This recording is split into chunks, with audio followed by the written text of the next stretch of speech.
تم اپنی لڑکی کا نکاح مجھ سے کر دو، میرے اور تمہارے درمیان یہی عہد ہے، تم مان لو گے تو میں بھی تسلیم کر لوں گا، اگر تم قبول نہ کرو گے تو خبردار رہو، مجھے خدا نے بتلایا ہے کہ اگر کسی شخص سے اس لڑکی کا نکاح ہوگا تو نہ اس لڑکے کے لیے یہ نکاح مبارک ہوگا نہ تمہارے لیے۔ مرزا صاحب نے ان باتوں کو اپنے خطوط اور اپنی کتابوں اور اشتہارات میں ایسے زور سے لکھا کہ احمد بیگ اگر کچا آدمی ہوتا تو ڈر کے نکاح کر دیتا، لیکن اس نے اثر نہیں لیا اور وہ برابر انکار کرتا رہا۔ مرزا صاحب طرح طرح سے کوششیں کرتے رہے اور ہر قسم کی تدبیریں استعمال کرتے رہے، جن کی تفصیل بہت لمبی ہے اور بڑی عبرتناک اور شرمناک بھی۔ مرزا صاحب کی کتابوں سے معلوم ہوتا ہے کہ یہ معاملہ ایک مدت تک اسی طرح چلتا رہا کہ مرزا صاحب محمدی بیگم کے والد کو رام کرنے کے جتن کرتے رہے، اس کو خطوط لکھتے رہے اور الہاموں کے حوالے سے اس کو دھمکیاں بھی دیتے رہے، مگر وہ انکار پر جمع رہا، یہاں تک کہ ضلع لاہور کے رہنے والے ایک شخص سلطان محمد سے محمدی بیگم کی شادی کی بات چیت ہونے لگی۔ جب مرزا صاحب کو اس کی اطلاع ہوئی تو انہوں نے اس میں رکاوٹ ڈالنے کی عجیب و غریب تدبیریں اور کوششیں شروع کر دی۔ جب یہ تمام کوششیں بھی ناکام رہیں تو مرزا صاحب نے حسب عادت خدا کے الہام کے حوالے سے پیش گوئی شائع کر دی۔ خدا تعالی نے اس عاجز کے مخالف اور منکر شداروں کے حق میں نشان کے طور پر یہ پیش گوئی ظاہر کی ہے کہ ان میں سے جو ایک شخص احمد بیگ نام کا ہے، اگر وہ اپنی بڑی لڑکی اس عاجز کو نہیں دے گا تو 3 برس کے عرصہ تک بلکہ اس سے قریب فوت ہو جائے گا، اور وہ جو نکاح کرے گا وہ روز نکاح سے 2.5 برس کے عرصہ میں فوت ہو جائے گا، اور آخر وہ عورت اس عاجز کی بیویوں میں داخل ہوگی۔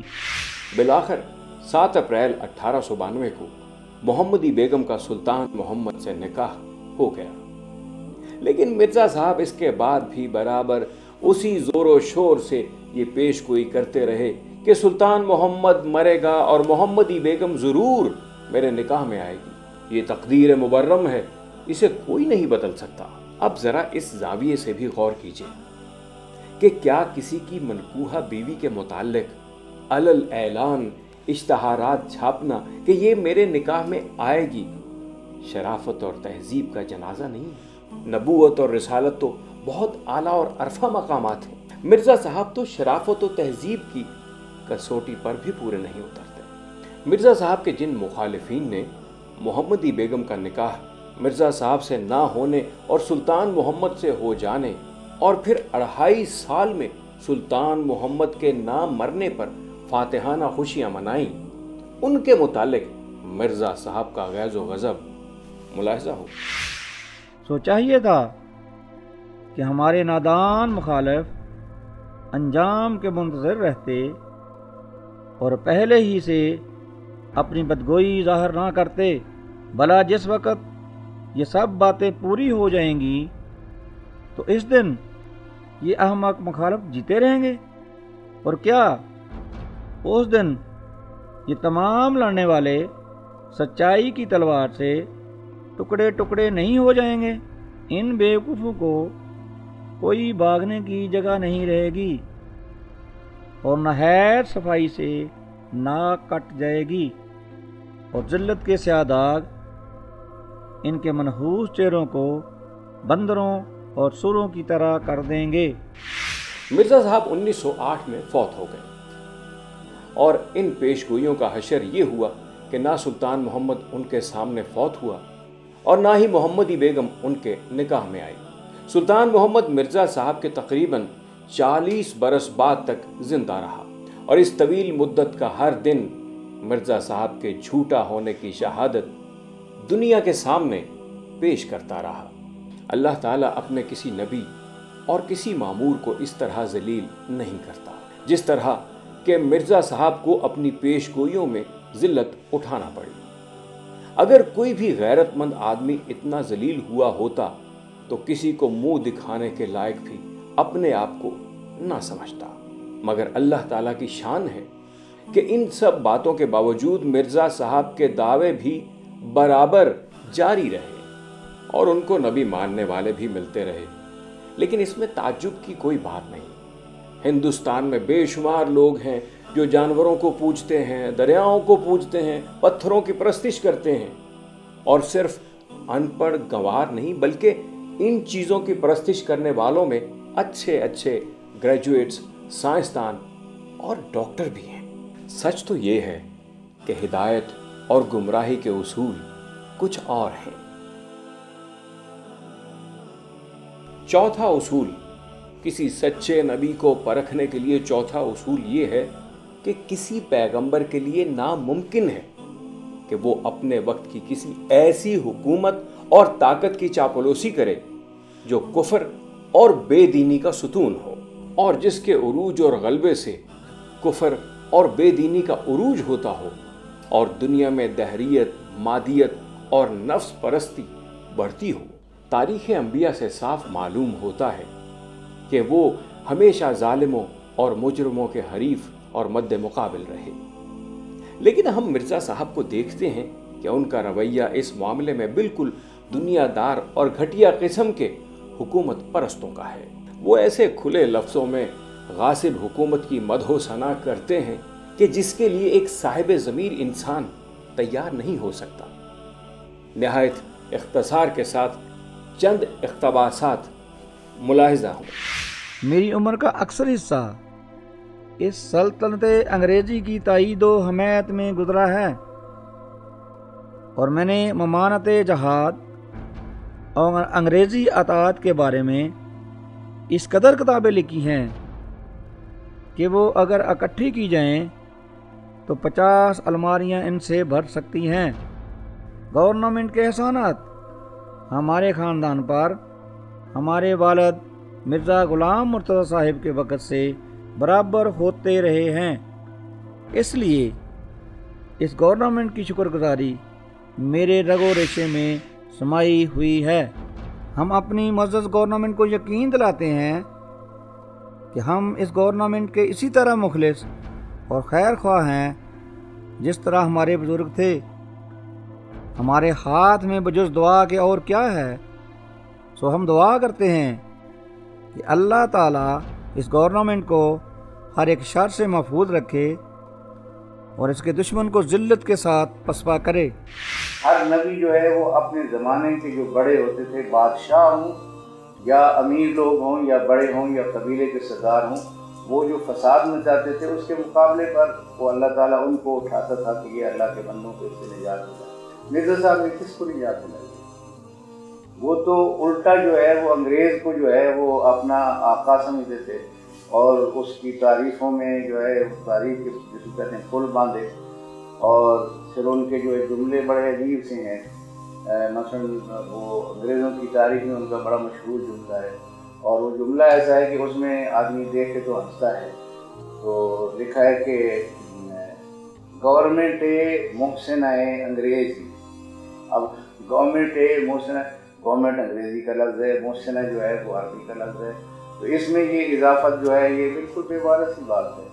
تو بھائی اگر آپ نے محسنہ کا لفظ بھی استعمال کرنا ہے تو آپ یوں کہیں کہ انگریزی محسنہ گورنمنٹ جو ہے، تو یہ تو جملہ بنتا ہے، لیکن گورنمنٹ محسنہ انگریزی جو ہے، اس قسم کے جملے جو ہیں وہ ایسے ہی نکلتے ہیں جیسے آدمی کا نالج اپنا پورا ہو۔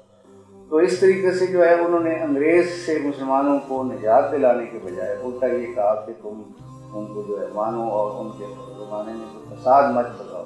یعنی وہ مولویوں کو سے اس لیے لڑتے تھے کہ مولوی انگریز سے لڑتے تھے، کہتے تھے ان فساد مچا رہے۔ اور وہ جو 1857 میں جن لوگوں نے انگریز کے خلاف لڑا، ان کو بھی وہ مفسدین کہتے تھے کہ دیکھو جی انگریز جو ہے اتنا اچھا ہے اور اس کی جو حکومت ہے اس نے تو بڑا کچھ انصاف قائم کیا ہوا ہے اور ہمیں بڑے سکھ دے رہے ہیں، اور ہمارے تو ان کے خلاف بولنا ہی نہیں چاہیے۔ تو بلکہ یہ ہے کہ وہ لکھا ہے کہ جی وہ جو ملکہ وکٹوریہ تھی اس کے بارے میں جو مرزا صاحب یہ کہتے تھے کہ اے ملکہ تو زمین کا نور ہے اور میں آسمان کا نور ہوں۔ تو یہ دیکھنے کی بات ہے کہ ملکہ وکٹوریہ جو ہے اس کے بارے میں اب لوگ کیا جانتے ہیں. خود انگریز جو ہیں، انگریزوں کی تاریخ میں جو ہے وہ ایک بڑی ظالم اور سنگ دل اور کردار کے لحاظ سے جو مشکوک خاتون. اس ساری بات کے پیچھے ایک بنیادی غلط فہمی کار فرما ہے، وہ ہے اسلام کے مزاج کو نہ سمجھنا. اسلام آخری دین ہے، یہ آخری دین دنیا اور آخرت کی فلاح کا واحد ضامن بن کر اترا ہے. یہ دین مغلوبیت کی کسی بھی حالت میں نہیں رہ سکتا. اس دین کا سبسٹینس آف ایگزسٹنس اس دنیا میں غلبہ ہے. اگر آپ نے اس دین کو غلبے کی قوت اور ارج سے خالی کیا تو اس دین میں اور دیگر مذاہب میں کوئی فرق نہیں رہ جاتا. پھر اس دین کو ماننے کی جسٹیفیکیشن نہیں رہ جاتی. تو مسلمان کبھی کسی ایسے نظام کو آمادگی کے ساتھ قبول نہیں کر سکتا جہاں بائنڈنگ اس کا دین نہ ہو بلکہ کوئی اور نظام ہو. یہ شرک جیسا ٹیمپرامنٹ ہے مسلمان سائیکی کے لیے. تو یہ کیسے ہو سکتا ہے کہ انگریزوں کی حکومت لاکھ انصاف کرے، لاکھ مذہبی آزادی دے؟ وہ مذہبی آزادی گداگروں کو ملنے والی آزادی ہے، غلاموں کو ملنے والی فریڈم ہے. مرزا صاحب نے اس غیر اسلامی اور انسانیت دشمن حکومت سے جس طرح اپنی نیاز مندی کا اظہار کیا ہے اور جس جوش کے ساتھ مسلمانوں کو محکومی اور غلامی کی زندگی کو نعمت سمجھنے کی تلقین کی ہے، وہ سرکار پرستوں اور کاسا لیسوں سے تو مناسبت رکھتے ہیں مگر مقام نبوت سے بہت بعید ہے. گزشتہ گفتگو میں ان 4 بنیادی اصولوں کا ذکر کیا گیا جن پر کسی بھی شخص کے دعوی نبوت کو پرکھا جا سکتا ہے. اس لیے اگر بالفرض نبوت ختم نہ بھی ہوئی ہوتی اور انبیاء علیہ السلام کی آمد کا سلسلہ جاری ہوتا تب بھی مرزا غلام احمد صاحب کے نبی ہونے کا کوئی امکان نہ تھا.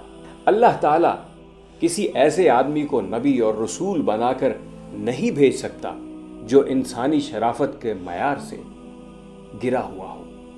ایسے آدمی پر ہرگز خدا کی وحی نہیں آ سکتی. ہاں، ایسے لوگوں پر شیطانی وحی ضرور آیا کرتی ہے. ارشاد باری تعالیٰ ہے، هل انبئكم على من تنزل الشياطين تنزل على كل افاك اثيم. اچھا میں تمہیں بتاؤں کہ شیطان کس پر اترتے ہیں؟ ہر جھوٹے گناہگار پر اترتے ہیں.